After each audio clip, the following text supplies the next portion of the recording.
Salut, c'est Alexis et vous écoutez le podcast de Contournement sur les technologies no-code. Chaque semaine, je pars à la rencontre des acteurs et des actrices les plus intéressants de cet écosystème en plein essor.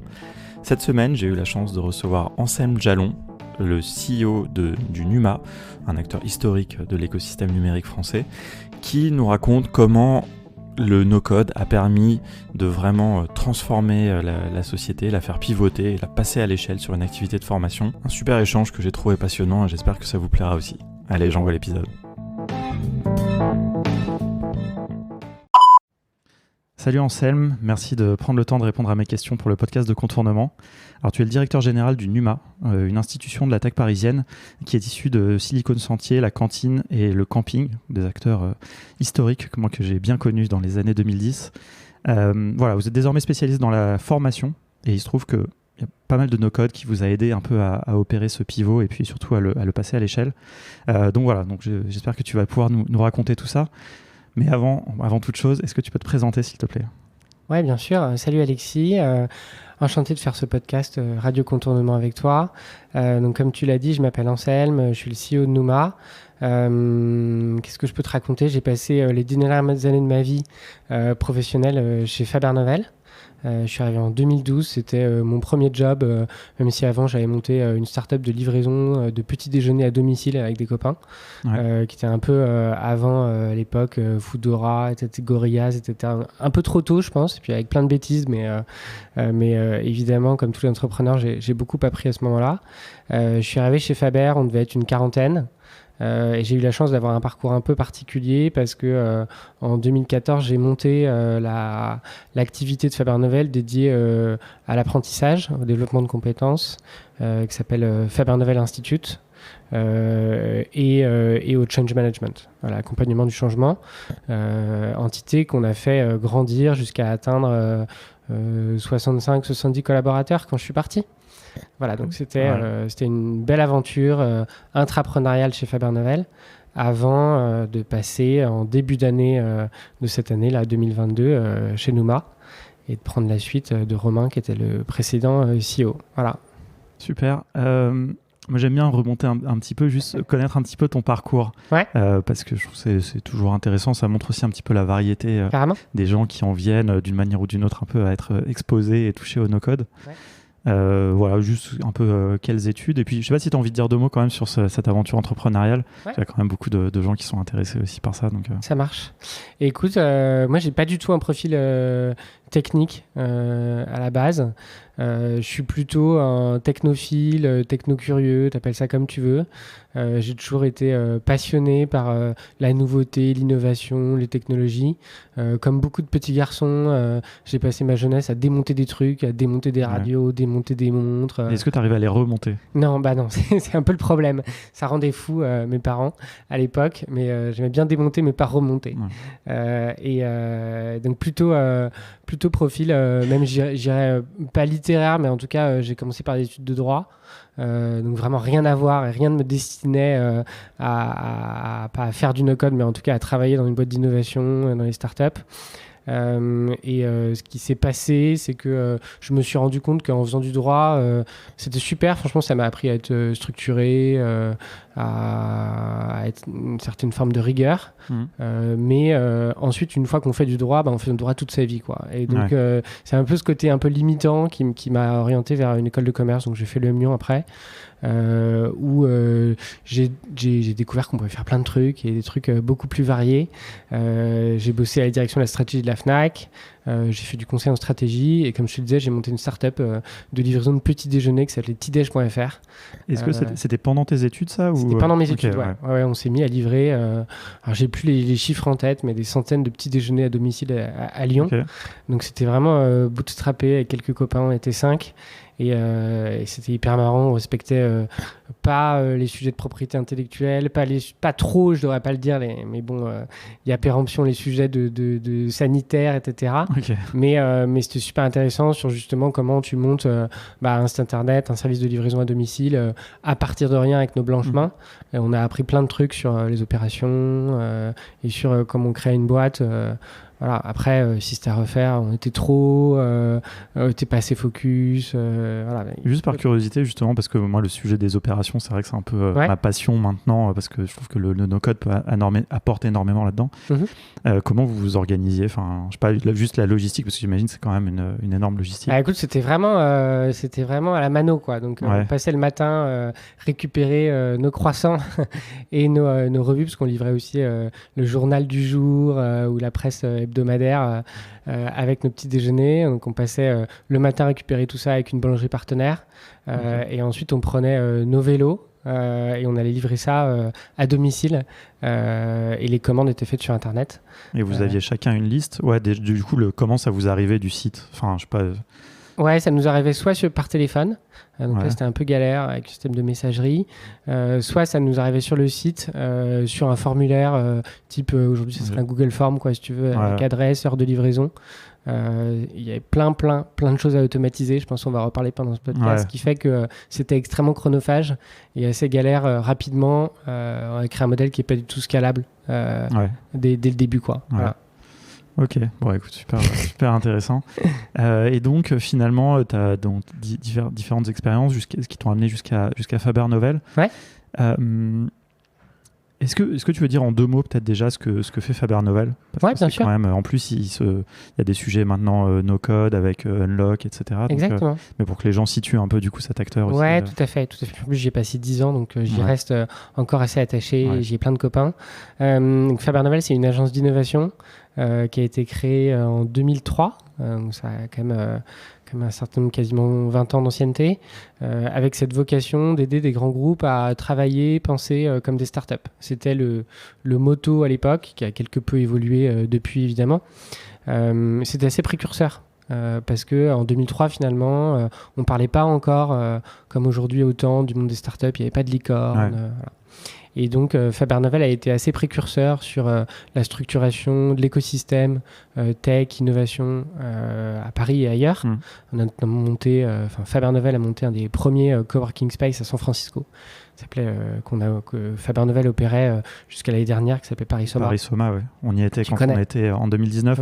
On était à la No Code Conf à San Francisco. D'accord. Et on a eu l'occasion le monde est petit, d'aller. Et j'étais assez déçu d'apprendre que récemment ça avait fermé finalement. Ouais, ça a fermé. C'est un beau projet, mais assez difficile peut-être aussi à opérer. Et puis Faber Novel s'est fait rattraper en termes d'investissement par les WeWork et autres. C'est quand même un autre business, quoi. Ouais. Voilà. Et Faber Novel est une agence qui aujourd'hui comporte de 400 personnes à peu près sur 4 grands sujets, des sujets de stratégie digitale, stratégie dans le monde digital, des sujets de tech pure où on aide des clients, principalement des grands groupes, à créer des outils, des applications, des sites web pour optimiser les opérations, la relation client, etc. Et puis une partie marketing digital et une dernière partie qui est celle que j'animais avant mon départ, qui est la partie culture, transformation, dans laquelle il y a des activités de learning, de développement des compétences, de change et un petit peu d'orga. Voilà. Et sur le sujet, alors, est-ce que du coup ça englobe, j'imagine, plus spécifiquement le sujet de la transformation numérique? Et tu vois, c'est un sujet qui revient énormément. Maintenant, il y a beaucoup de consultants là-dessus. Très franchement, je trouve qu'aussi il y a beaucoup de bullshit. Ouais, carrément. Mais du coup, est-ce que tu veux... c'est une question que j'aime bien poser parce que il y a beaucoup de flou. Et tu vois, un peu, quelle est toi un peu ta définition, mais surtout un peu c'est quoi les enjeux, tu vois? Parce que du coup, vous, c'était surtout sur les grands comptes. Ouais, exactement. Ouais. Et c'est aussi peut-être un peu un sujet différent de la transformation numérique que doivent opérer aussi peut-être les TPE, PME. Même s'il doit y avoir des choses aussi d'ailleurs qui se regroupent. Donc la définition et les grandes convictions sur la transformation digitale, quoi. Écoute, je pense qu'en effet, c'est pas la même question quand on est un grand groupe ou une PME, TPE. D'abord, il y a des questions de moyens qui sont mis derrière. C'est Vivatech en ce moment, donc quand on voit les moyens qui sont mis par les grands groupes pour briller à Vivatech, parfois c'est un peu édifiant, quoi.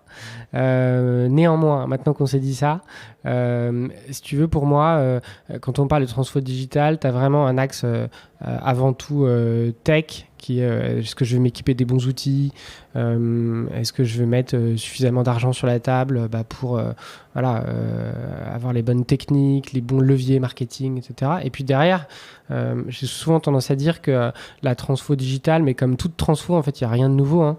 C'est avant tout une question de culture et d'état d'esprit. Et c'est ça qui, moi, m'intéresse derrière ce sujet de transformation digitale, de tout ce qui se passe en ce moment autour de l'innovation. C'est qu'en fait, c'est pour des grands groupes, quelque part, un retour au bon sens commerçant. Que par la taille qu'ils ont atteint. Quand on est une boîte de 100 000, 300 000 collaborateurs, on perd cette sorte d'agilité, de proximité aux clients. Et c'est pour ça que quand on dit travailler, penser comme des startups, en fait, ça veut dire quoi ? Ça veut juste dire du bon sens, de répondre aux questions des clients, créer un produit, un service qui va vraiment répondre à un besoin, un problème client, qui est un vrai problème client et qui peut être juste un truc dont personne n'a besoin, qui est plutôt de se lancer dans un projet de 6 mois, 1 an, sans jamais avoir posé une question à un client. D'abord, on va peut-être construire une petite version, puis on va la tester, poser des questions. Tout ça, en fait, pour moi, c'est avant tout du bon sens. Et en fait, en revanche, ce que ça induit, c'est que des grands groupes n'ont pas forcément cette mentalité-là, les collaborateurs des grands groupes. Et donc, tout l'enjeu que j'avais chez Faber Novel, c'est d'arriver à d'abord faire prendre conscience aux collaborateurs de grands groupes, quel que soit leur niveau, l'ampleur des transformations qui sont en cours et surtout de quoi on parle. Et puis surtout derrière, qu'est-ce que ça va demander en termes d'évolution d'état d'esprit pour qu'ils soient aussi rapides, aussi agiles que peuvent être des plus petits acteurs qui viennent les chercher. Est-ce que tu as des exemples, c'est une question peut-être un peu... où ça a marché. Non, mais parce qu'en fait, moi, j'ai l'impression, et je connais très mal en fait le monde des grands groupes, etc., mais j'ai l'impression qu'ils sont tellement gros, qu'il y a tellement d'inertie, qu'il y a tellement peut-être d'enjeux politiques aussi, de choses, de politique interne en tout cas, que en fait, c'est juste quasiment impossible, ou en tout cas que ça va prendre du temps. Et tu vois, mais justement, je suis curieux d'avoir un peu, tu vois, peut-être vos réussites là-dessus, ou en tout cas, tu sais, par exemple, dans quel ordre de temps il faut pour arriver à faire évoluer un grand groupe, quoi, je sais pas. Ouais, c'est une bonne question. Il y a pas de réponse évidente. Ce qui est sûr, c'est que moi, je crois pas du tout à la transformation en mode Big Bang, quoi. Il n'y a pas un avant et un après, surtout quand on se parle d'entreprises avec plusieurs centaines de milliers de collaborateurs. Je crois beaucoup à la stratégie des petits pas. Ça paraît un petit peu tu vois, difficile c'est un peu conceptuel, mais souvent j'ai tendance à dire en fait devrait pas y avoir de chief digital, chief transformation, chief innovation, chief tout ce que tu veux. En fait tu as réussi une transformation quand ce sujet il est pris en main par chacun des collaborateurs, et chacun des collaborateurs à son niveau arrive à être le chief transformation officer de la boîte. Et ce qu'il y a, c'est que en fait, comme tu le dis, il y a tellement une inertie. Ce qui est difficile, c'est le système à créer autour pour qu'en fait, tu aies cette liberté d'action en étant dans un grand groupe. Et donc, c'est pas facile, et ça passe par des actions de tous les jours. Et c'est sûr que ça va prendre du temps. Et les boîtes avancent à des vitesses plus ou moins comparables. Voilà. C'est intéressant parce que je pense qu'il y a des boîtes où il y a carrément non seulement de l'inertie, mais même une forme de résistance. Ouais, carrément. Et c'est vrai que j'avais jamais pensé à ce truc que... Alors je sais pas, peut-être ce que je veux dire c'est un peu bête, mais tu vois, quand tu dis devrait pas y avoir un CEO, je sais plus comment c'est, le chef de CDO, Chief Transformation Officer, Chief Digital Officer. En fait, peut-être que c'est vrai que si ça infusait un peu dans les différents pôles, via les différents directeurs, etc., ça éviterait que justement de canaliser. Moi, j'imagine que ces postes-là, des fois, moi j'en ai vu à l'époque de Simplon, on avait eu l'occasion d'interagir pas mal avec des gens chez L'Oréal, etc. Et en fait, ils doivent se battre, quoi. Ils doivent se fighter tout le temps. Tout de suite, ça introduit une notion de territoire. Tu vois, on parle de département digital. Tu vois, même la notion de département. Et si tu penses à la terminologie, tu vois, c'est intéressant. Département, division, ça induit des silos, ça induit un périmètre, ça induit une propriété, quoi. Donc tout de suite, tu as un sujet qui est la propriété de quelqu'un. Et quand on parle de transformation digitale, d'innovation, en fait, justement, ça ne devrait être la propriété de personne. Et l'enjeu, c'est de diffuser dans toutes les couches d'une entreprise et dans tous les métiers, quoi. Ouais. Et alors, est-ce que tu as quelques exemples, je sais pas, un peu de choses Ouais, écoute, de quoi je peux parler j'ai beaucoup fait de Learning Expedition. Alors, ça peut paraître un peu bateau comme ça. Et se dire, OK, on envoie des cadres dirigeants à San Francisco ou ailleurs. Et en fait, quand même, ce que j'ai vu, c'est que c'était des super électrochocs, quoi. Donc je peux pas te citer le nom des boîtes, mais tu vois, certaines entreprises du CAC et autres où en fait on réécrivait pendant le week-end une partie du plan strat digital en étant rentré le vendredi de San Francisco, parce qu'en fait la rencontre qu'on avait eue, je sais pas, j'ai visité les usines de Tesla, quand on est allé chez Google, quand on est allé chez Andreessen Horowitz, donc c'est d'acteurs qui sont vraiment précurseurs à San Francisco et qui à l'époque avaient un temps d'avance vraiment. Ça permettait d'avoir vraiment une vision, en tout cas de voir par la fenêtre ce qui allait se passer d'ici 2-3 ans en Europe. Ou parfois, à l'inverse, du coup, de réagir et de se positionner en contre, tu vois, à contre-courant.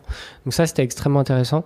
Donc via ces Learning Expeditions, qui ont été souvent un accélérateur et vraiment un déclencheur d'investissement, de moyens supplémentaires sur le digital, qui ont arrosé derrière une partie de l'écosystème en France et ailleurs. Je pense aussi à des beaux programmes d'entrepreneuriat. On parlait de donner la main, tu vois, où là, on crée les conditions, tu vois, on crée le cadre. On se dit, voilà, on va prendre quelques collaborateurs, leur donner un projet à développer en interne. Parfois, ils le trouvent aussi. Et on leur donne 6 mois pour travailler ce projet-là. On essaie de recréer la frugalité, justement, propre aux startups. Et in fine, ils doivent présenter ce projet à leur CEO au COMEX. D'abord, ils n'ont pas forcément l'occasion de croiser leur CEO, tu vois, ou d'avoir 1h30 privilégiée avec lui ou elle. Et parfois, du coup, derrière, ça donne des investissements. Et des projets qui prennent vie, quoi. J'imagine que de toute façon, justement, par rapport à ce qu'on disait tout à l'heure, cette inertie à cause de la taille, finalement, tu es obligé de prendre un projet de zéro, peut-être pour avoir une chance de lui appliquer des méthodologies un peu plus de start-up et avoir ce cadre, parce que des choses qui sont déjà en cours ou qui sont déjà dans les process habituels. Carrément, c'est toujours plus simple, souvent on d'approche bac à sable, tu vois, de démarrer à partir de rien et de créer à côté. Après, la question, là où ça devient difficile, c'est une fois que tu l'as créé à côté, que tu l'as laissé grandir, c'est comment tu le réintègres dans les opérations, justement, on en parlait. Et c'est là que souvent que ça bloque, c'est là que ça frotte, quoi. Voilà. Moi, je vois ça aussi plus du côté des DSI, etc. Enfin, encore une fois, à l'époque de Simplon, même d'ailleurs plus récemment, même en no-code, on a eu comme ça on a pu expérimenter avec des grands comptes justement, comme tu dis, un peu une approche plus bac à sable, MVP, enfin des choses un peu des POC, quoi, des preuves de concept. Mais sauf qu'après, ça devait vivre en dehors du système d'information. Et si ça marchait bien, en fait, souvent, ce qui se passait, on a pas mal fait ça avec GRDF, et c'était mis à la poubelle, et puis c'était la DSI qui redévéopait tout, quoi. Bien sûr. C'est la fameuse usine à POC, tu vois, au final. Ça produit que de l'expérimentation et rien ne passe à l'échelle. Donc, faut pas tomber là-dedans non plus, quoi. Ouais. Après, au moins, ça peut un peu, on va dire, désengorger la DSI. Carrément. Et puis ça permet de tester des choses. La DSI n'a pas forcément les bandes passantes là-dessus. Exactement. Et donc, de tester, d'expérimenter plus facilement en créant un environnement de test à côté, quoi. Donc, ça a ses avantages aussi, évidemment. Ouais, non, c'est hyper intéressant. Juste dernière question un peu sur tout ça. Est-ce que, c'est encore une fois un sujet que je connais mal et où j'ai un peu des a priori, c'est le citizen developer. Ce côté un peu, cette personne qui travaille dans les métiers, comme on dit, donc voilà, qui va pouvoir un peu s'emparer d'outils, low-code, no-code ou quel qu'il soit, pour créer ses propres outils en interne. Est-ce que ça, vous l'avez vu un peu? Est-ce que vous avez accompagné? Est-ce que, je sais pas, je sais pas où on en est vraiment là-dessus, parce qu'on en parle beaucoup évidemment dans les médias. Moi, j'ai pas eu beaucoup de retours d'expérience concrets aussi, parce que je suis pas beaucoup en contact avec ça, mais du coup, je saisis un peu l'occasion. Ouais, écoute, je suis aligné avec toi. Je trouve qu'il y a un écart entre la hype sur les sujets no-code, low-code, et encore tu vois, le degré d'incarnation, de prise en main par les grands comptes sur ces sujets-là. Les premières applications, néanmoins, que je vois, c'est on a mené un gros programme avec un énergéticien français, européen, avec l'angle de la simplification. Tu me parlais d'exemples de projets, c'était intéressant parce que du coup, on se disait, en 2 jours, on va vous aider à automatiser. À l'époque, on faisait ça en Python. C'est pas vraiment du no-code, mais un process qui est extrêmement, qui prend beaucoup de temps et puis extrêmement répétitif à faible valeur ajoutée. Et c'était top parce que du coup, en fait, on arrivait avec les collaborateurs de la boîte, des devs Python, et on faisait toutes les étapes, cadrage, etc. Et on ressortait de cet atelier de 2 jours avec un script qui automatisait en fait, ce qui pouvait prendre 1 semaine par mois au gars qui était dans la pièce. D'abord, ça avait un effet un peu magique, quoi. Et on a tendance à dire toute technologie, quand on la comprend pas au début, c'est de la magie, quoi. Donc ça avait un peu un effet waouh.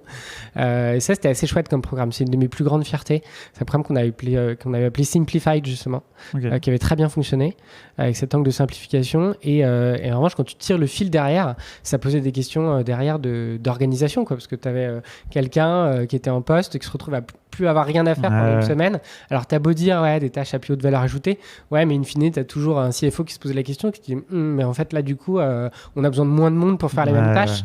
Donc, tu vois, je trouve qu'il y a aussi un angle un peu social derrière. On parle beaucoup d'automatisation. Si c'est faire ça pour supprimer des emplois, je suis pas convaincu que ce soit bénéfique, tu vois. Donc, c'est comment tu arrives à créer de la valeur qui soit bénéfique pour tous. Non, en plus, tu as évoqué ça tout à l'heure avec, quand on parlait un petit peu en off de Switch Collective, c'est un vrai sujet, peut-être on y reviendra, mais ces postes qui vont disparaître. Tout à fait. Et c'est vrai que nous, on a aussi ce discours, tu vois, par rapport aux outils no-code, de pouvoir un peu automatiser, donc de gagner du temps.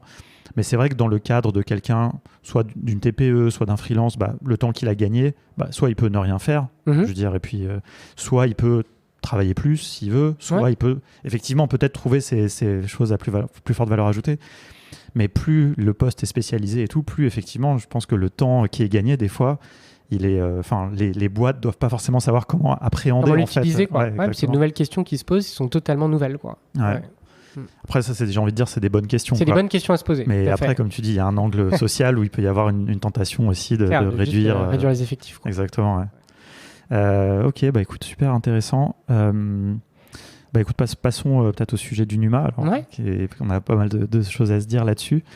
Est-ce que tu as envie... Alors, tu es arrivé relativement récemment, tu le disais tout à l'heure. Avant début d'année, Donc là, on est, pour ceux qui écouteront plus tard, on est au mois de juin. Je perds même la notion du temps. Ça fait 2 ans, donc j'ai dû chercher un peu. Est-ce que tu veux peut-être replacer un petit peu le contexte, en tout cas, du NUMA, dire un petit peu ce que c'est. Voilà.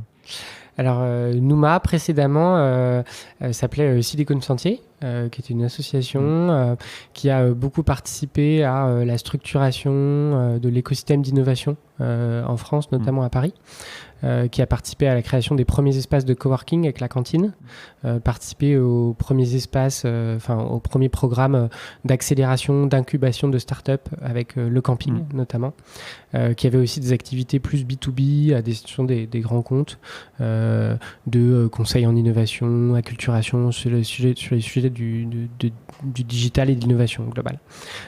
Et donc il y a eu un changement de nom, je ne saurais pas exactement te dire la date, de Silicon Sentier à NUMA, avec des super bureaux que moi j'ai connus, que tu as dû connaître aussi, justement dans le Sentier, qu'on appelait Silicon Sentier à l'époque. Là c'était vraiment le bateau amiral du Sentier, j'ai envie de dire. Cette époque, il y avait une campagne de crowdfunding, je me souviens, c'était assez marrant, tu pouvais mettre ton nom sur les marches. Exactement, D'ailleurs, c'est une anecdote, mais on avait organisé un hackathon avec Simplon pour Arte, dans ces locaux du NUMA.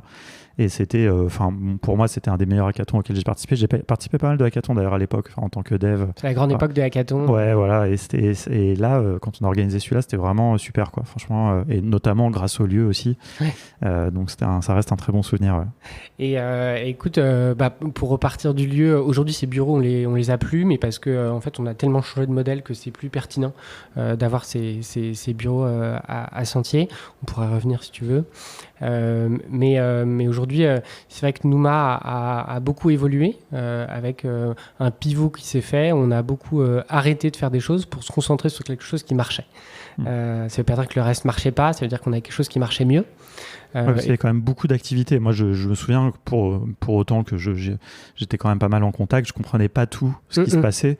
Et puis, il y avait aussi le School Lab qui était dans ces bureaux. Il y avait pas mal de choses, donc ça faisait une espèce de nébuleuse, ce qui était à la fois super, je trouve. Bien sûr. Il y avait en bas, c'était un peu open pour tout le monde de s'installer. Enfin, il y avait tous les événements qui se passaient là-bas, mais c'est vrai que je peux imaginer aussi qu'à un moment, il faille un peu resserrer le focus. Ouais, tout à fait. Et écoute, ce point de bascule, il y en a eu plusieurs, mais moi, celui dont on peut parler là, c'est tu vois, début 2020, où vraiment Nouma s'est concentré sur finalement la formation, en se disant voilà, en fait on a accompagné pendant près de 10 ans plutôt des start-upers à monter des boîtes et à créer les modèles disruptifs de demain. Et le rôle a été plutôt bien rempli sur cette activité-là. Et se dire, voilà, demain, aujourd'hui, on accompagne plutôt les leaders d'aujourd'hui, de grands groupes, à devenir des leaders plus modernes, des leaders de demain, quoi. Et donc, on se concentre sur une activité principalement B2B, à destination à la fois des grands comptes, beaucoup d'ETI, ETI quoi, en région, et puis beaucoup de startups, de licornes françaises. On travaille avec quasiment tout le monde sur le marché, des Conto, des Mano, des Miracle, des Doctolib, des Alma, etc. Qui sont des gros clients. Et donc, ce qu'on fait, on aura l'occasion d'en parler un petit peu plus en détail, c'est qu'en fait, on se positionne comme l'école l'école virtuelle sur les nouvelles pratiques de travail. L'école virtuelle sur les nouvelles pratiques de travail. Tout est important là-dedans. Donc, ce qu'on fait, c'est principalement une chose, et on essaye de le faire très très bien. C'est des classes virtuelles de 2 heures qu'on appelle des workshops. Un workshop égale une thématique. Avec à chaque fois 12 participants d'un seul groupe, donc 12 participants de BNP Paribas, 12 participants de Miracle, 12 participants, etc. Et un coach. Un coach qui va être quelqu'un qui est encore en poste ou freelance, mais qui va avoir 15-20 ans d'expérience. On part vraiment du principe que pour nos formations, on ne veut pas avoir des professeurs, on ne veut pas avoir non plus des consultants, on veut avoir des gens qui font et qui vivent ces sujets qu'on anime, qui sont à la fois des sujets de leadership, des sujets de management, des sujets d'hybride, comment on travaille dans ce monde où en fait plus personne n'est vraiment dans une seule et même unité de lieu en même temps, et puis des sujets d'innovation. Et là, c'est l'héritage Nouma dont on parlait, accélération de start-up. On a beaucoup de workshops sur centricité client, design thinking, agilité, etc.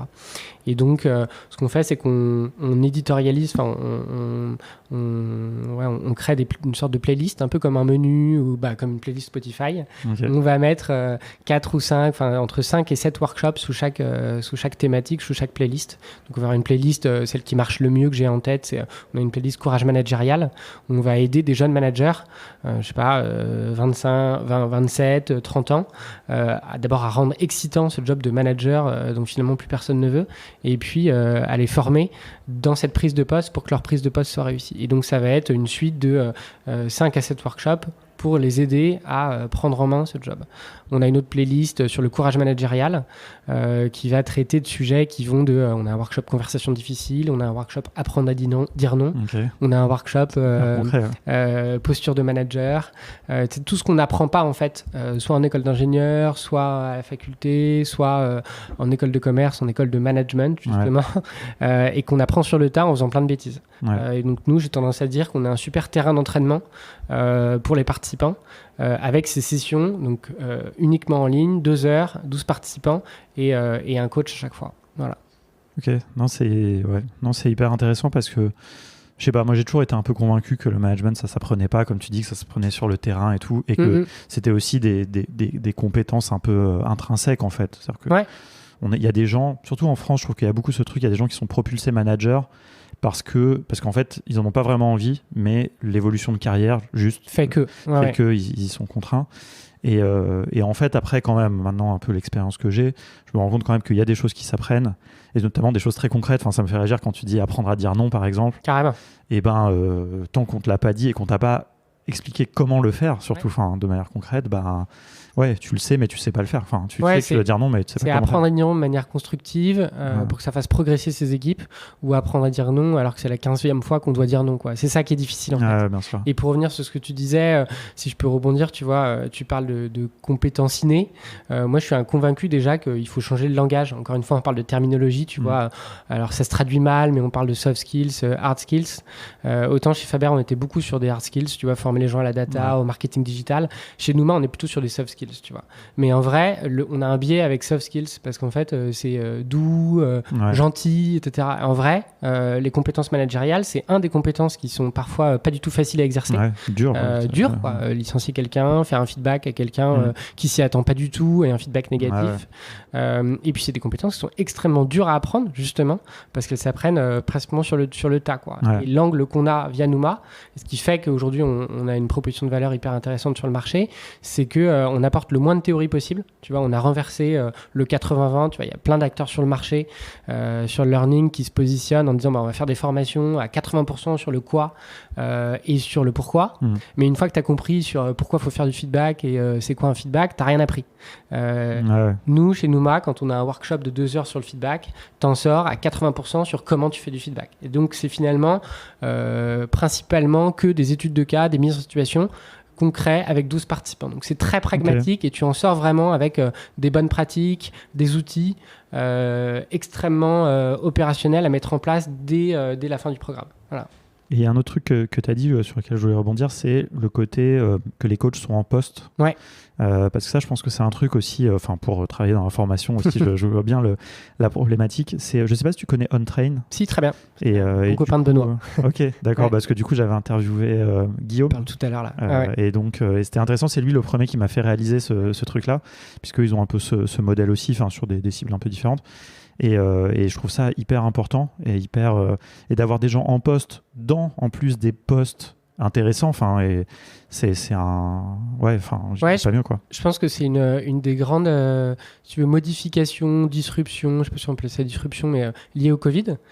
Pour le coup, tu vois, à Nouma, le Covid, c'est pas la meilleure chose qui nous est arrivée, mais ça a été un énorme accélérateur du business pour nous. Ça a été une vraie opportunité, quoi. Pourquoi ? Parce que avant, les RH, les directions du digital avec qui on travaille, avaient ce biais, si tu veux, on disait une formation, c'est forcément en présentiel. Et la formation en ligne, c'était apprendre tout seul, en asynchrone, avec finalement regarder des vidéos, regarder des slides. Et on n'apprenait pas ensemble en ligne. Et la grande disruption avec le Covid, c'est que en fait, tout le monde a dû digitaliser ses programmes, sinon tu mourrais, quoi. Donc je l'ai fait chez Faber à l'époque, et Nouma l'a fait aussi à son époque avec ce pivot-là. Moi, je suis arrivé après.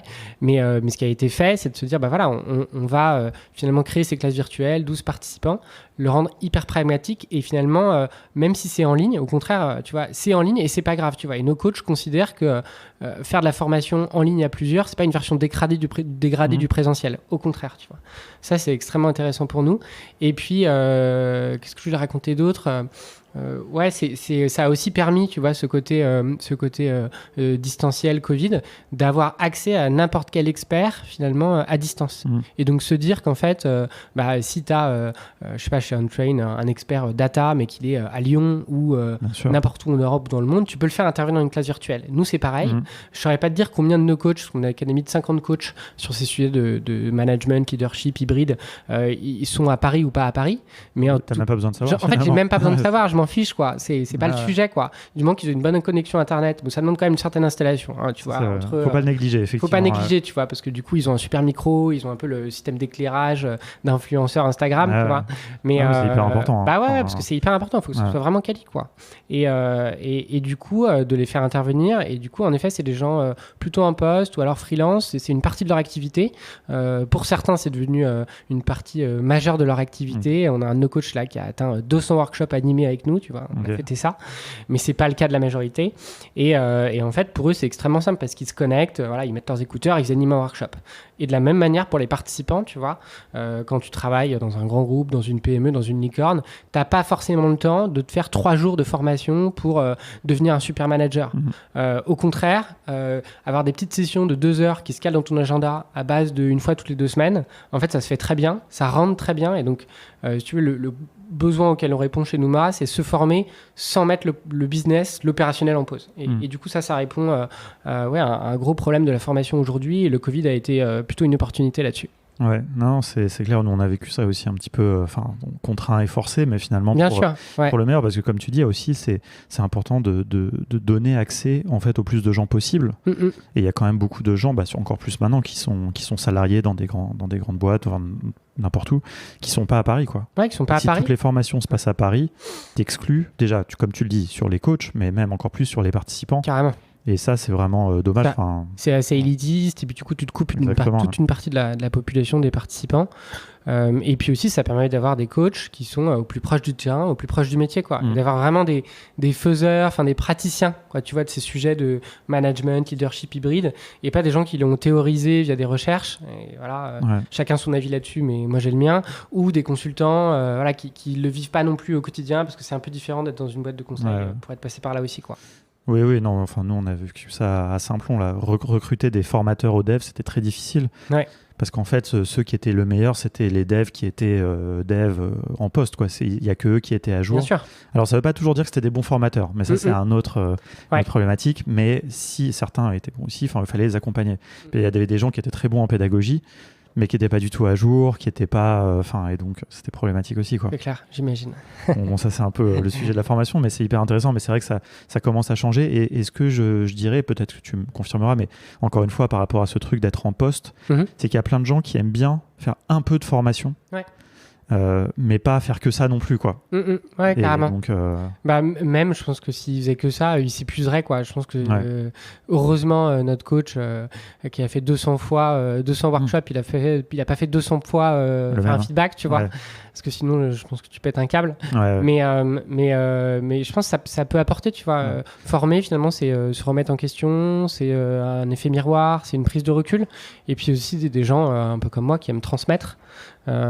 Et ça apporte beaucoup aussi. Et il y a beaucoup de gens, en fait. Tu vois. C'est ça. Mais en fait, il y a beaucoup de gens qui ont envie de transmettre, qui n'ont pas envie d'en faire leur métier. Exactement. Mais qui ont envie. Puis ont des choses à raconter, quoi. Des histoires, plein d'erreurs, des bêtises qu'ils ont faites en management. C'est possible d'en faire plein, quoi. Et puis, ça permet tu vois, d'appréhender mieux les choses en se disant, un tel, il a fait ça, et du coup, je vais pas le refaire parce que je sais que c'est pas une chose à faire, quoi. Voilà. Non, on est bien d'accord. Non, c'est hyper intéressant. Alors venons sur le sujet quand même. On parle un peu de nos codes. Non mais parce que là on a bien placé le contexte, on a bien compris, tu vois, vraiment toutes ces formations. Donc on voit bien la problématique, c'est-à-dire 50 coachs potentiels, des dizaines de workshops donc à planifier, organiser, envoyer les invitations, tout ça. Comment ça marche au niveau des ops, quoi? Comment les opérations de tout ça Écoute, peut-être je peux te faire un petit peu de chronologie pour commencer. Donc juste pour avoir quelques chiffres clés, tu vois, en 2020 on commercialise cette offre workshop formation, on pivote dessus, on commence à voir que ça marche. 2020, il faut se dire qu'on fait 25 workshops par mois, tu vois. Donc 25 workshops par mois, ça se fait. C'est donc 25 fois jour, 2 heures, voilà, un par jour à organiser, pour lequel en effet tu as raison, il faut trouver un coach, caler les horaires du workshop avec le coach, avec le client, envoyer les invitations, envoyer les liens Teams, ouvrir la session Teams, noter ceux qui sont inscrits, ceux qui sont pas inscrits, enfin ceux qui sont présents, pas présents, envoyer les fiches d'émargement, envoyer les questionnaires de satisfaction, etc. Donc, en gros, il faut se dire que à cette époque-là, et c'est toujours le cas aujourd'hui, si on se remettait à le faire à la mano, organiser un workshop, c'est 2 heures de préparation en amont, en petites tâches, finalement hyper opérationnelles. Tu vois, pour répondre à ta question. Vous aviez des gens, ou une personne? On a une équipe, on a une équipe qu'on appelle les Customer Success Managers chez nous, CES, ils sont 6, et l'équipe finalement a assez peu grossi depuis. Et donc 2021... Malgré le passage à l'échelle. Malgré le passage à l'échelle, parce que justement 2021, on passe à 75, 100 workshops par mois. Donc là, tu vois, t'es plus à un par jour, quoi. Ouais. Ça devient un peu plus galère à organiser. Ouais, tu fais x4. x4. Et aujourd'hui, là, on a fêté aujourd'hui notre premier mois à 200 workshops par mois. Donc tu vois, ça n'a rien à voir en termes finalement de volume, et on n'aurait pas pu passer à l'échelle en termes de nombre de workshops si on n'avait pas fait le choix du no-code. Ouais, 200 par mois, ça fait 10 par jour, quoi. Ouais, c'est une grosse machine. C'est une grosse machine. Ouais, ça commence. Voilà. Il faut automatiser, sinon tu n'as pas le choix. Et en parallèle, ce qui est intéressant de dire aussi, je pense, c'est pour ceux qui nous écoutent, c'est forcément quand tu augmentes le volume comme ça, on a quasiment multiplié par 8 en fait le nombre de workshops en 2 ans par mois, c'est en fait de se dire comment tu fais pour pas baisser la qualité, quoi. Parce que forcément tu as des loupés. Et en fait le no-code, hors erreur humaine de j'ai mal rentré les infos, j'ai mal rentré le nom du participant qui n'a pas rentré l'invitation, ça nous permet finalement de limiter les erreurs. Limiter hors erreur humaine tout bug, qui a toujours des petits bugs, etc.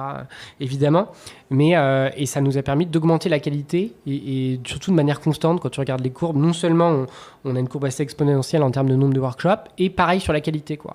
En 2020, on devait être à 4,2, donc on note de 1 à 5 par nos participants. On enlève 0 note, quoi. On triche pas. Donc 4,2, ce qui était déjà pas mal. Aujourd'hui, en moyenne, on est à 4,6. Ça veut dire quoi, 4,6? Ça veut dire que 93% de nos participants mettent une note en sortie de workshop entre 4 et 5. Donc global, et il y en a beaucoup qui mettent 5 sur 5 du coup, tu vois. Donc on a un niveau de qualité sur le marché de la formation qui est absolument exceptionnel, et c'est notamment dû au no-code. En fait, on aurait pu se poser la question à l'époque de pas faire de no-code, mais il aurait fallu augmenter la taille de l'équipe finalement de manière équivalente, ce qui n'était pas possible. Ouais, et puis comme tu dis, il y a un truc qui est très important à souligner, enfin nous on aime bien le répéter, c'est que le fait d'automatiser, en fait quand on fait des tâches manuelles, plus on en fait, plus c'est répétitif, plus on a des risques de faire des erreurs. Bien sûr, ouais. Et de pas toujours bien appliquer le process. Quand on aborde un nouveau collaborateur, tu vois, si tu disais si vous aviez fait le choix de grandir l'équipe, le nouveau collaborateur au début il va plus se tromper, il faut bien lui transmettre les informations, souvent c'est mal documenté, alors que quand c'est automatisé, c'est la machine qui a ce fil rouge, elle exécute tout le temps pareil. Ça ne veut pas dire qu'il n'y aura jamais d'erreurs, comme tu dis, il peut y avoir des erreurs à l'entrée, puis des fois il peut y avoir un bug, on va dire. Oui, il y a des bugs comme toujours. Mais au moins, ça se passera toujours pareil, tel que ça a été programmé, quoi. Exactement. Ça demande de bien penser le truc au départ, mais une fois après que tu fais les choses de manière minutieuse et patiente, je dirais, le truc roule plutôt quand même. Voilà. Et comment vous vous y êtes pris alors pour mettre en place ça, avec qui vous l'avez fait, comment est-ce que vous avez fait des ateliers avec justement ces CSM, Ouais, carrément. Écoute, à l'époque, on s'est posé la question, j'étais pas là, mais je crois, de recruter un dev dédié pour des questions de ressources et d'agilité et plutôt d'expérience à acquérir. On a plutôt décidé de partir avec un freelance. Arnaud qui nous a aidés sur ces sujets-là. Arnaud Vadendry. J'ai toujours un peu peur de prononcer son nom parce qu'il est un peu compliqué, mais que j'ai interviewé dans le podcast, épisode 46, je crois, si je dis pas de bêtises, ou 45. Qui se reconnaîtra et qui nous a aidés à faire nos premiers pas sur le no-code. Donc évidemment, on a fait des ateliers entre notre directeur des opérations de l'époque, Baptiste, le CEO de l'époque Romain, et puis aussi toute la partie Customer Success pour vraiment partir du besoin, quelle était la plateforme dont nous, on avait besoin pour automatiser tout ou partie, et aujourd'hui quasiment toute la partie opérationnelle est extrêmement répétitive à faible valeur ajoutée. Est-ce que ça a été progressif du coup ? Genre un peu d'abord une phase un peu semi-manuelle, on va dire, puis petit à petit. Ça a pris entre 4 et 6 mois de passer l'ensemble de nos workshops sur un outil no-code. Donc nous, on utilise Airtable globalement, et puis après une Zapier, et puis ensuite après un certain nombre d'outils à côté dont on a besoin, type Zoom, Google Agenda, etc. Donc en 4 à 6 mois, on a complètement tout passé sur Airtable. Ça s'est fait de manière progressive. En fait, on a pris les sujets un par un, quoi. Si tu veux, pour nous, sur Airtable, on suit chacune des étapes du projet et on a fonctionné comme ça, quoi. Donc d'abord, tu commences par créer le client, ensuite tu crées le projet, ensuite tu crées les workshops qui vont avec, ensuite tu inscris les participants. Et en fait, à chaque étape, on a commencé à inclure de l'automatisation. Voilà, donc on a vraiment fait en fonction du process et de du parcours, si tu veux, qu'avait un projet chez nous, et du coup de ce que ça représentait en termes de tâches pour l'équipe Customer Success chez nous. Est-ce que tu sais si ça avait été même modélisé peut-être sur papier ou je te demande ça parce que nous on essaie vachement d'inciter les gens aussi à justement à faire tout ce travail que tu dis, se poser les bonnes questions, mais même mettre limite sur papier, tu vois, un peu ce truc-là. Je saurais pas te dire. Ouais. Bon, ça c'était plus par curiosité. En plus, on a une petite formation sur les process, justement. Ça tombe bien. Tu vois, on l'aurait peut-être suivi, ça nous aurait fait gagner du temps, peut-être. Voilà. Ouais, après, autant ça a été fait, tu vois. Mais non, je trouve que dans la communauté no-code, les gens se jettent beaucoup dans les outils, évidemment. Il y a beaucoup d'entrain, et puis c'est un peu comme des jouets, tous ces outils no-code. En fait, c'est hyper facile, quoi, d'appréhension. T'as pas besoin de coder, t'as pas besoin de compétences extrêmement techniques. Exactement. Mais je pense que des fois, ça fait un peu oublier aux gens de se poser un peu les questions. Déjà, par exemple, de bien modéliser les données. Tu vois, comme tu l'as dit, vous avez commencé par Airtable, quoi. Avant même qu'il y ait des automatisations, d'abord, il faut vraiment qu'il y ait une base de données qui soit cohérente, pertinente. Et c'est là aussi où se faire accompagner par des freelances, des experts. Ça nous fait gagner un temps extrêmement précieux. Et puis, dès le début, on a souhaité, tu vois, avoir une référente en interne sur ces sujets, no-code. Donc c'est une personne, c'est nous, qui s'occupe justement que de ça, qui s'appelle Johanna, qui est notre, enfin pas que de ça, justement. Elle y passe entre 2 et 3 heures par semaine aujourd'hui. Finalement sur ces sujets no-code. C'est pas tu parlais de citizen dev là, elle va pas développer des nouvelles automatisations, des nouvelles fonctionnalités. Pour ça, on passe toujours par notre freelance, par Arnaud. Mais c'est elle qui fait l'interface. C'est elle qui va récolter les besoins quand il y a des nouveaux besoins. Et puis surtout, c'est le niveau 1 de résolution de bugs. Parce qu'en fait, quand on organise 200 workshops par mois, le moins de petits bugs peut avoir des conséquences. Et ça doit arriver, j'imagine. Et ça arrive tous les jours. Et donc, elle est capable de traiter ce niveau 1 de bug et c'est extrêmement précieux pour nous. Ça nous rend beaucoup plus agile d'avoir cette ressource en interne qui peut déjà comprendre ce qui se passe, régler le problème et si ça va pas, escalader, faire appel à notre free. Ça, c'est un super retour. J'avais déjà eu un épisode où mais plus côté asso, en fait, où les gens que j'interviewais, une agence qui travaille beaucoup avec des assos, ils disaient il faut une personne dans l'asso qui soit un peu référente. Il faut trouver la personne un peu plus qui a le plus d'appétence, etc. Et pour un peu qu'elle s'empare du sujet. Et ça ne veut pas dire pour autant que c'est personne qui va tout faire, comme tu dis, mais ça, c'est hyper important parce que je pense qu'il y a beaucoup de gens qui se disent « Ah bah non, mais il faut que j'ai quelqu'un qui comprenne tout, qui soit expert Airtable ou qui se forme, etc. » Alors que je pense que...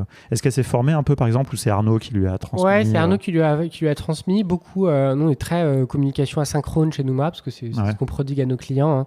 Donc, beaucoup par vidéo. On a en fait une vidéo d'1 heure que moi j'ai regardé dès que je suis arrivé d'Arnaud qui explique concrètement comment on crée un projet et toutes les étapes de la création d'un projet et de système de cohorte chez Nouma parce que du coup la complexité du modèle c'est que comme on fonctionne par cohorte de 12 c'est les mêmes participants pour les 12 personnes quand tu commences une cohorte ensuite si tu as 7 workshops il faut que ça envoie 7 invitations avec les 12 mêmes participants à chaque fois et quand tu as X cohortes sur Y programme, ça devient très très très galère à gérer. J'imagine le modèle de données.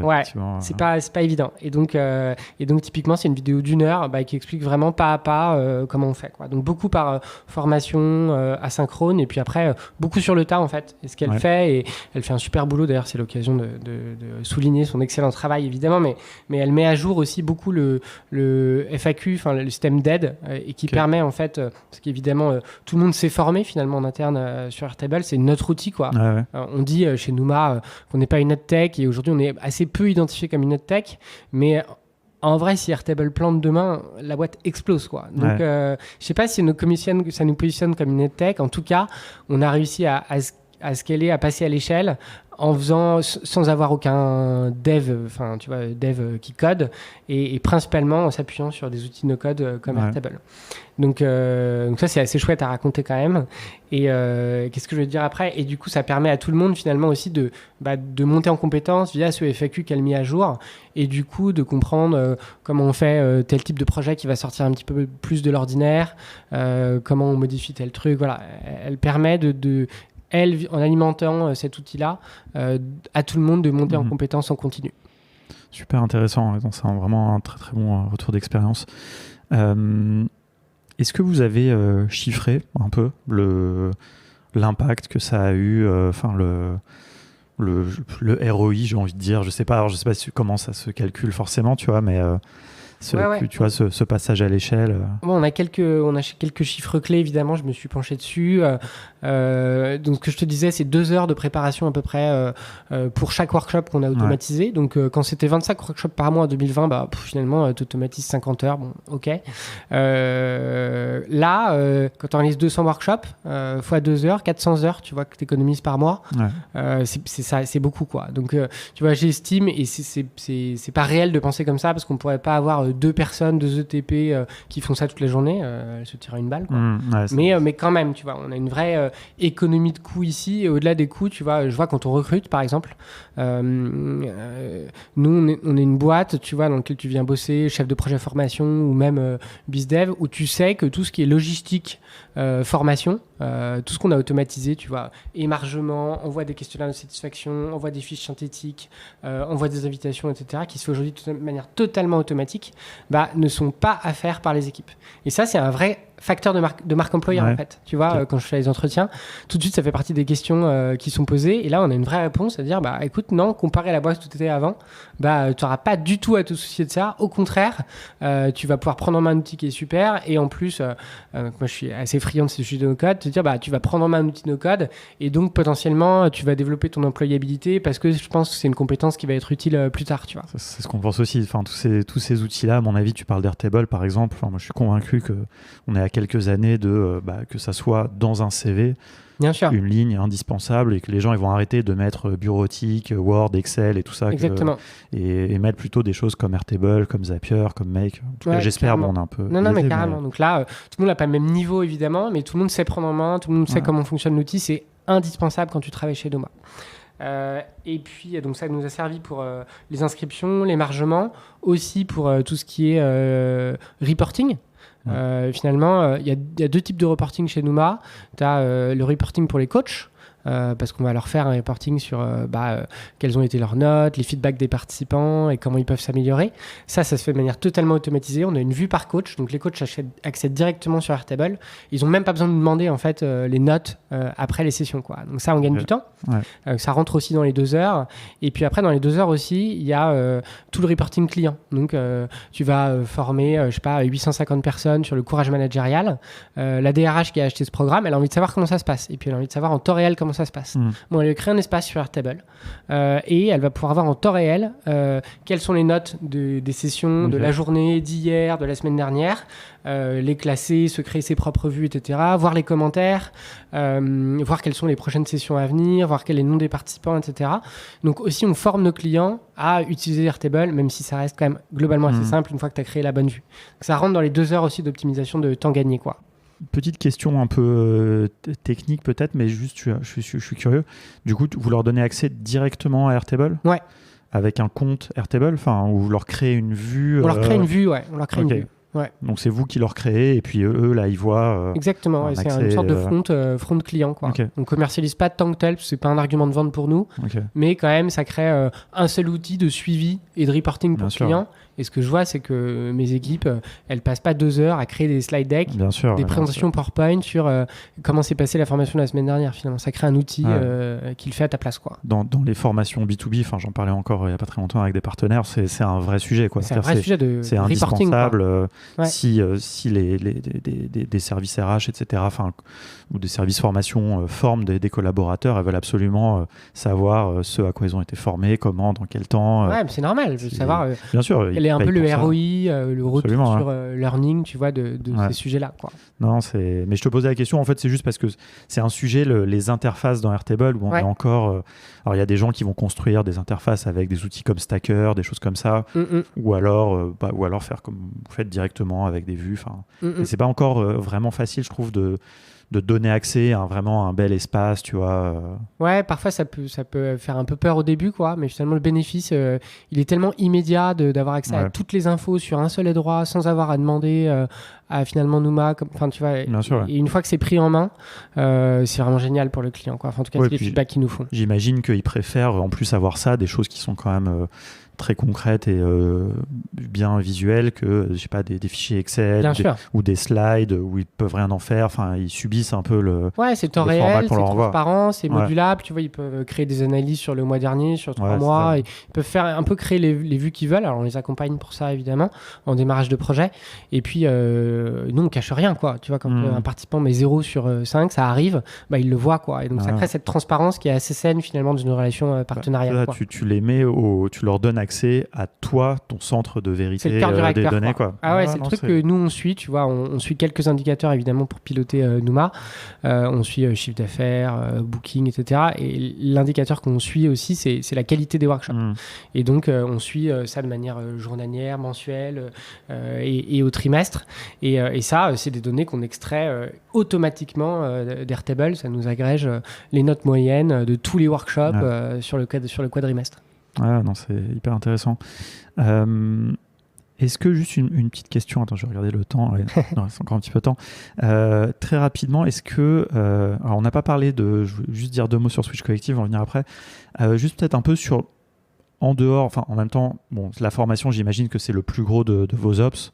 Enfin, tu l'as très bien expliqué. Est-ce qu'il y a d'autres choses peut-être où vous utilisez dans votre travail au quotidien des outils no-code, ou je sais pas, un peu comment vous vous organisez, tu vois. Je sais pas s'il y a des choses intéressantes à dire ou pas.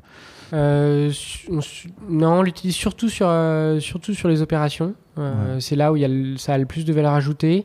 Et vous, toutes vos opérations, c'est la formation. Ouais, c'est la formation. Donc, c'est le cœur du business aujourd'hui. Ouais, c'est clair, à 99%. On réfléchit là à, tu vois, des nouveaux outils pour le CRM, tu vois, pour créer. Aujourd'hui, on a des outils CRM hyper classiques, type HubSpot, etc. Là, je suis en train de creuser, tu vois, pour se dire, ok, c'est super, mais comment on peut créer des séquences qui soient un peu plus malignes et donc avoir une sorte de Zapier, IFTTT, mais sur finalement une campagne client, quoi. Donc si un client a pas lu ou si un client a réagi tel truc, comment on peut le retargeter avec le bon contenu au bon moment. Et ça, tu as des outils aujourd'hui qui sont pas mal, qui permettent de faire ça. Donc je pense que la prochaine étape pour Numa, c'est ça, c'est sortir le no-code de la partie opération, où là le taf il a été plutôt bien fait, pour aller sur d'autres sujets, notamment tout ce qui est prospection. Sales, principalement. C'est le sujet, tu vois, nous c'est vraiment le truc qu'on trouve intéressant au niveau des ops, quoi. C'est vraiment ce côté transverse. Et tu as les sales ops, les SM ops, les RH ops, enfin tout en ops maintenant, même les designs, tout. Et je trouve ça assez passionnant parce que suivant la taille de l'équipe ou quoi, peut-être qu'à un moment vous allez recruter quelqu'un qui s'occupera que des ops de manière transverse et qui va outiller différents métiers, ou je sais pas, tu vois, je l'ai vu, j'ai interviewé Pauline qui était chez un bootcamp qui s'appelle Akimbo, qui s'appelait très bien, je fais BizDev, Et donc c'est intéressant, tu vois, parce que justement elle est de manière transverse, elle aide tous ses collaborateurs. Ou pareil chez Jelly Smack, c'est une grosse boîte, donc ils ont toute une équipe qui est dédiée que à ça, ils ont plein de devs aussi, et je trouve ça assez passionnant, quoi. Tu vois, je demandais à Lilian là, qui travaille chez Jelly Smack, il me disait moi mon rôle c'est d'aider, de simplifier la vie des Jelly Smackers, quoi. C'est une super mission, quoi. Tu te couches le soir, c'est sympa, quoi. T'as fait gagner du temps, de la productivité, tu vois, vraiment de la productivité, et puis des tâches à du coup plus haute valeur ajoutée, un peu plus intellectuelles, donc ça c'est chouette. On n'en est pas encore là pour Numa, on se posera peut-être la question d'ici 1 ou 2 ans. Là on a trouvé un bon système qui permet de passer à l'échelle, tu vois, 200 workshops par mois, et je te dis ça permet aussi d'augmenter fortement la qualité, le taux de complétion aussi des formulaires de satisfaction de nos programmes, qui est passé de près de 35 à 75% via l'automatisation en fait. Et on se posera la question peut-être d'un recrutement spécifique no-code dans les prochaines années, pourquoi pas. Si ça a du sens. Si ça a du sens, Moi j'aime bien aussi ton retour d'expérience sur la collaboration avec un expert. Bien sûr. Et la bonne expertise au bon moment. Référente. Je trouve que c'est aussi un système de référente, vraiment, ça fonctionne super bien, quoi. De power sponsor, quoi. Je sais plus si tu l'as dit, mais juste pour rappeler le nombre de personnes que vous êtes, de collaborateurs. On est 35 chez Numa. C'est juste pour que les auditeurs... Une petite boîte, 35 personnes. Non, mais tu vois, ça donne aussi le contexte, comprendre à quel moment aussi on peut travailler juste avec un freelance, ou quel moment on peut avoir besoin de quelqu'un en interne. Carrément. Et après, il y a des gens qui peuvent faire le choix de l'interne, même en étant plus petit, mais tu vois, justement, le contexte est important. Carrément. Il nous reste 5 minutes. Je voulais juste que tu dises 2 mots peut-être sur Switch Collective. Ouais, carrément. Parce que moi, je trouve que c'est un très beau projet. Comme je te le disais en off, c'est là où on a organisé un de nos tout premiers ateliers sur le no-code et tout ça. Donc voilà. Ouais, écoute, Switch Collective, c'est une startup qui a racheté Numa. Donc avant mon arrivée, entre 2020 et 2021. Donc Switch Collective, qu'est-ce que c'est? C'est une petite startup. J'ai 10 collaborateurs chez Switch qui se positionnent sur le bilan de compétences. Avec un angle vraiment différent d'un bilan de compétences classique qu'on fait avec un coach qui te dit ce que tu vas faire demain, c'est comptable, boulanger, j'en sais rien, tu vois. Ça se voit déjà juste dans la communication, oui, voilà. sur les réseaux sociaux. Un ton et tout, très décalé, avec une forte identité de marque. Donc Switch Collective, c'est une boîte qui a été créée il y a 6 ou 7 ans. Un programme qui s'appelle Fais le bilan.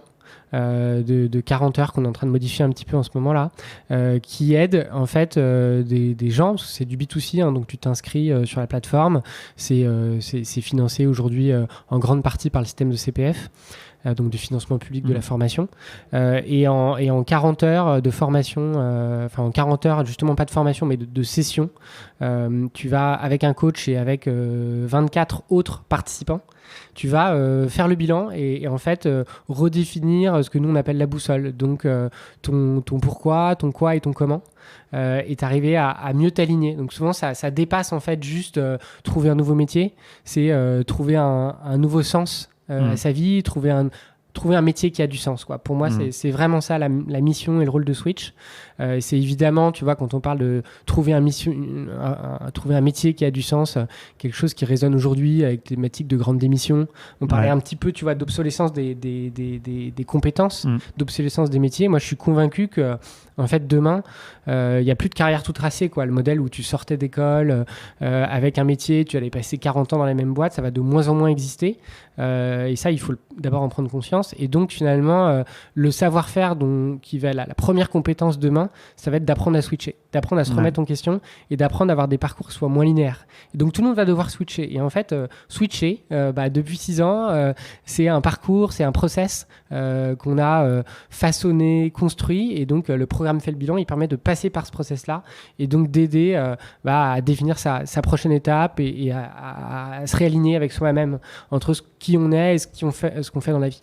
Et ce qui est intéressant, c'est pour revenir sur le sujet de nos codes, donc Béa et Clara qui sont les fondatrices de Switch Collective, elles avaient dès le début en fait intégré cette notion, cette dynamique no code avec Airtable aussi, parce que pareil, elles ont des sessions de 24 participants qui démarrent toutes les semaines, et donc en fait pour 12 semaines, et donc rapidement ça devient une grosse machine à gérer en fait, parce que c'est des systèmes d'envoi de mails chaque jour pour chaque promo, c'est pas les mêmes mails, il y a des systèmes d'émargement aussi comme ces systèmes de financement public, etc. Et donc très rapidement ça devient compliqué à gérer à la mano. Et donc chez Numa, via cette acquisition, on a aussi beaucoup appris sur le no-code, et ça nous a permis d'accélérer et de se dire ok, c'est vraiment la bonne décision pour Numa formation, du coup l'activité B2B, quoi. Voilà. C'est hyper intéressant de voir un peu comment les organisations se répandent aussi. Se pollinisent, quoi, je dirais. Comment tu prends une bonne idée qui n'est pas la proposition de valeur clé de Switch. Tu te dis, OK, d'un point de vue Ops, ils ont craqué un truc qui est hyper intéressant. Qu'est-ce qu'on peut en faire chez Numa? Comment ça peut nous aider à passer à l'échelle et à gagner du temps, quoi. Voilà. Ouais, écoute, super intéressant. Là, on participe un petit peu à cette pollinisation, en partageant un petit peu les histoires, en instigant ça un peu peut-être dans l'esprit des gens. Écoute, super intéressant. Je regarde si j'ai oublié de te demander quelque chose. Est-ce qu'il y a quelque chose que tu veux ajouter peut-être? Non, rien à rajouter. Je pense que pour nous, l'enjeu, c'est ce que j'essaye d'instiguer chez Numa, mais qui fait quand même bien partie de la culture, c'est d'arriver toujours à se remettre en question, tu vois. Et je suis un passionné de l'innovation, et l'innovation continue, tu vois. Et je trouve que ce qui me passionne avec le sujet technologique, et notamment avec le no-code, c'est que ça évolue très très rapidement, tu vois. Et donc travailler, avoir des boîtes comme Contournement et d'autres, tu vois, avec un écosystème assez structuré, qui commence à structurer sur ces sujets, ça permet aussi de rester en veille, de savoir quelles sont les bonnes pratiques, les outils, les trucs un peu tendance qui marchent plus ou moins bien, tu vois. Et donc de rester au top et d'avoir toujours une longueur d'avance, à la fois par rapport à nos concurrents, et puis surtout pour nos clients, quoi. Donc ça, tu vois, je trouve que c'est un vrai enjeu pour nous d'arriver à pas se reposer sur nos lauriers et à se dire, ok, comment on se met toujours dans une dynamique de déséquilibre avant pour avoir toujours un temps d'avance, notamment sur les sujets no-code. Voilà. Ouais, non, c'est intéressant parce que c'est moi, je vois bien aussi cette innovation constante qu'il faut avoir quand on entreprend, je pense, de pouvoir s'appuyer sur des outils. Enfin, je parle sur la partie opération, donc de pouvoir déployer des choses plus facilement et les passer à l'échelle grâce aux outils. Je pense que c'est un des vrais atouts du no-code, quoi. C'est-à-dire, ça doit pas être un problème de scaler et de s'organiser et tout, quoi. Quand on a des bonnes idées, si on fait des bonnes formations, la partie, et en France, elle est conséquente, la partie, on va dire, administrative, etc. Ça doit pas être un sujet, quoi. Ce qui doit être le sujet, c'est de faire des bonnes formations, d'innover au niveau de la pédagogie. Se concentrer sur l'essentiel, quoi. Exactement. Tout à fait. Bah écoute, ça sera un petit peu notre mot de la fin. C'est très bien. Où est-ce qu'on peut te suivre si les gens veulent te contacter, ou est-ce que tu publies un peu, je sais pas, sur les réseaux? Je publie un peu sur LinkedIn principalement, qui est le canal privilégié. Je publie pas mal sur le modèle de télétravail. Chez Nouma, on a un modèle 90-10, donc on est à 90% de télétravail. On se voit tous ensemble que 2 jours par mois, en présentiel à Paris. Et du coup, c'est aussi mais tu vois, là où j'apprends le plus en ce moment chez Nouma, c'est la culture de travail que ça induit derrière. Donc pour ceux qui sont passionnés par tout ce qui est nouvelles méthodes de travail en hybride, dans une boîte qui est quasiment full remote, même si en fait vous n'êtes pas organisé aujourd'hui en majorité en distanciel et en télétravail, il y a plein de bonnes pratiques à apprendre là-dessus, sur comment on travaille en asynchrone et quels sont les rituels et les nouvelles pratiques de travail là-dessus qui sont applicables, encore une fois, même si on est à 2 jours par semaine en télétravail. Voilà. Ouais, non, c'est hyper. C'est un sujet moi qui nous touche aussi, même on en parle pas mal dans la communauté no-code. Du coup, je vais te poser une dernière question qui n'est pas vraiment liée au no-code, mais est-ce que vous utilisez des outils genre GatherTown, des choses comme ça, des bureaux virtuels en fait? Alors, on n'en est pas encore là. On se pose la question, en effet, pour recréer une sorte de présence à distance.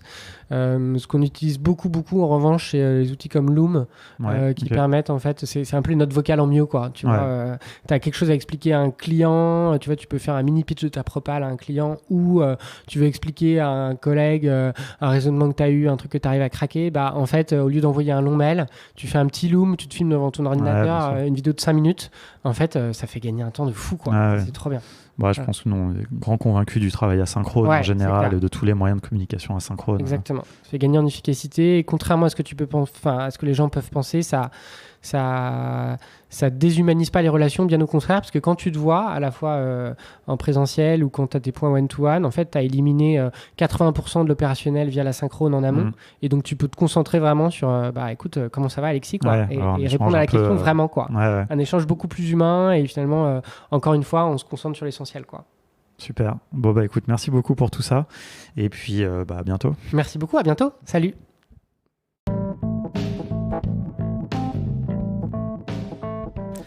Merci beaucoup d'avoir écouté cet épisode jusqu'au bout. J'espère que cet échange vous aura plu. Voilà, moi j'ai trouvé ça très intéressant, plein de choses, un échange auquel je m'attendais pas forcément d'en apprendre autant et de vraiment de voir un petit peu toutes ces pistes. En plus, vous imaginez bien, le sujet de la formation, forcément ça nous touche. Et puis j'ai été content aussi de retrouver un petit peu des choses qu'ont fait des gens de la communauté, en l'occurrence Arnaud. Voilà, je te salue si tu écoutes cet épisode. Comme d'habitude, n'hésitez pas à venir sur le Slack de No Code France, channel podcast contournement, pour continuer la discussion. Et puis abonnez-vous, tant qu'à faire aussi à ce podcast. Ne ratez pas les prochains épisodes qui seront, j'espère, tout aussi passionnants. En tout cas, on fait tout pour. La semaine prochaine, je pense qu'il n'y aura pas d'épisode. Alors si vous écoutez en temps réel les épisodes, je suis désolé, il y aura un petit décalage. Là j'avoue que la saison 9 sera peut-être pas aussi régulière que ce que j'ai pu faire par le passé. En plus, c'est l'été, tout ça. Donc voilà, mais il y aura des épisodes très régulièrement. J'ai une belle playlist. Le prochain épisode, donc qui sera, je pense, dans 2 semaines, ça sera autour d'un projet dont vous avez entendu parler, évidemment, une des boîtes les plus en vue autour du no-code. Voilà, une discussion que j'ai hâte d'avoir, j'ai déjà mentionné. Donc voilà, on va parler vraiment de start-up qui passent à l'échelle, qui démarrent, qui passent à l'échelle avec du no-code. Et puis moi, je suis curieux de voir voilà, un peu la collaboration avec les développeurs. Bref, ça sera probablement le sujet du prochain épisode. Bref, je vous en dis pas plus, et j'ai envie de vous laisser avec un petit truc un peu différent pour une fois. Genre, si vous avez écouté déjà jusqu'ici, merci beaucoup, parce que c'est quand même un assez long échange, et puis là c'est une longue fin de conclusion.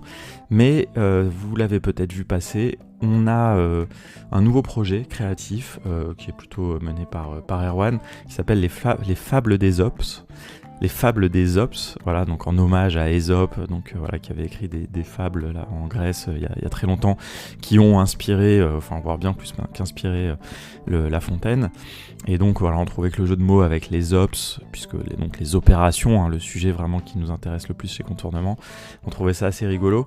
Donc voilà, c'est des fables qui parlent un peu sous un angle un peu particulier, comme des fables, hein, avec une moralité, etc., mais qui parlent du no-code, des opérations. Et donc voilà, j'ai envie de vous faire, puisque Erwan, parmi les nombreuses qualités artistiques qu'il a, il sait aussi slammer, rapper, etc. Et donc il a fait une lecture des fables qu'il a écrites. Et donc je vais vous mettre la première, voilà, pour conclure cet épisode. Si vous avez écouté jusqu'ici, n'hésitez pas à m'envoyer un petit emoji sushi, hein, comme d'habitude. Voilà, surtout n'hésitez pas à me dire ce que vous avez pensé aussi des fables. On a eu des retours assez sympas. Pour l'instant, on n'a pas fait une énorme communication dessus. On l'a partagé un petit peu sur nos réseaux. Mais voilà, là vous allez avoir l'occasion d'écouter en audio, donc je vous laisse tout de suite avec ça. Ne raccrochez pas tout de suite, il y a encore 1 minute 30 à profiter. Et moi je vous dis à très bientôt.